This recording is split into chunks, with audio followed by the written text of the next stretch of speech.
So today I would like to talk about the absurd, almost schizophrenic way the media in the West responds to Islamic terrorism. Now this is a very loaded subject. A lot of people have very strong opinions about Islamic terrorism and especially about the reasons why it exists.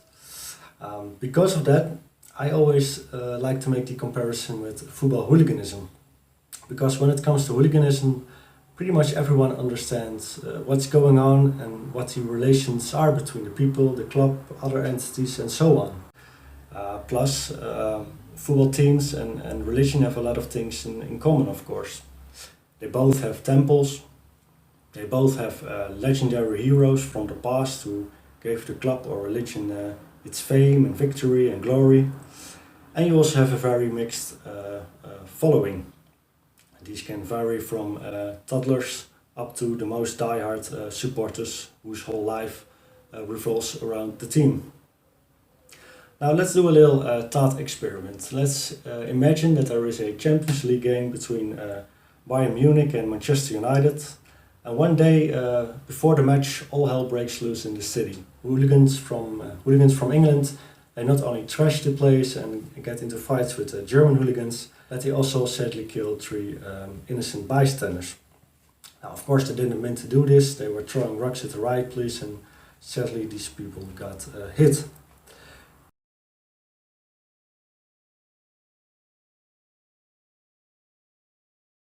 First of all, the official Manchester United fan club would release a statement and say where it says how sorry they are and their thoughts and prayers are with the family of the victims. But they also would very clearly state that these people may wear our symbols and they may visit our temple every week and they may be chanting our slogans, but they have nothing to do with Manchester United. It has nothing to do with us, and even more so if you make the connection between these hooligans from Manchester United and a club, well, then you are a Manchester United phobe. You are a Manchester United phobe, and you're basically nothing better than a Nazi racist. Now, The Guardian would, of course, publish an opinion article a couple of days later about how Manchester United phobia is indirectly to blame for the radicalization of young Manchester United fans.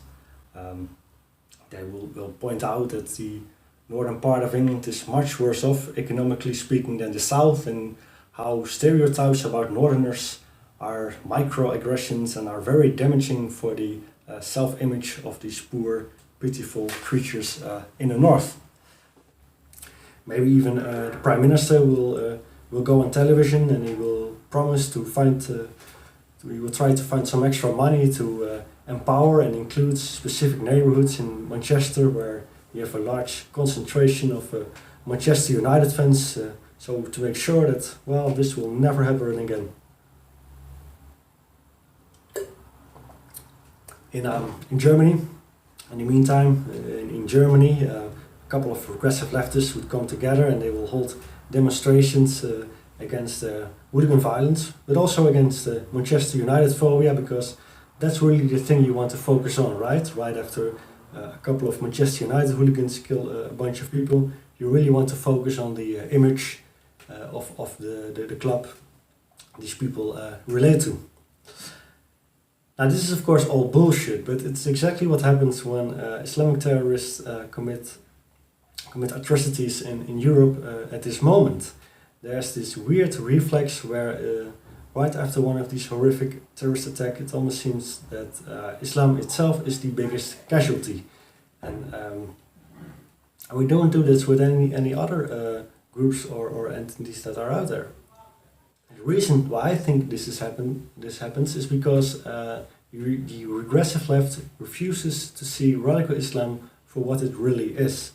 They refuse to believe that these people do not commit these crimes because they are poor or because they are discriminated against, but because they really believe that this is the right thing to do.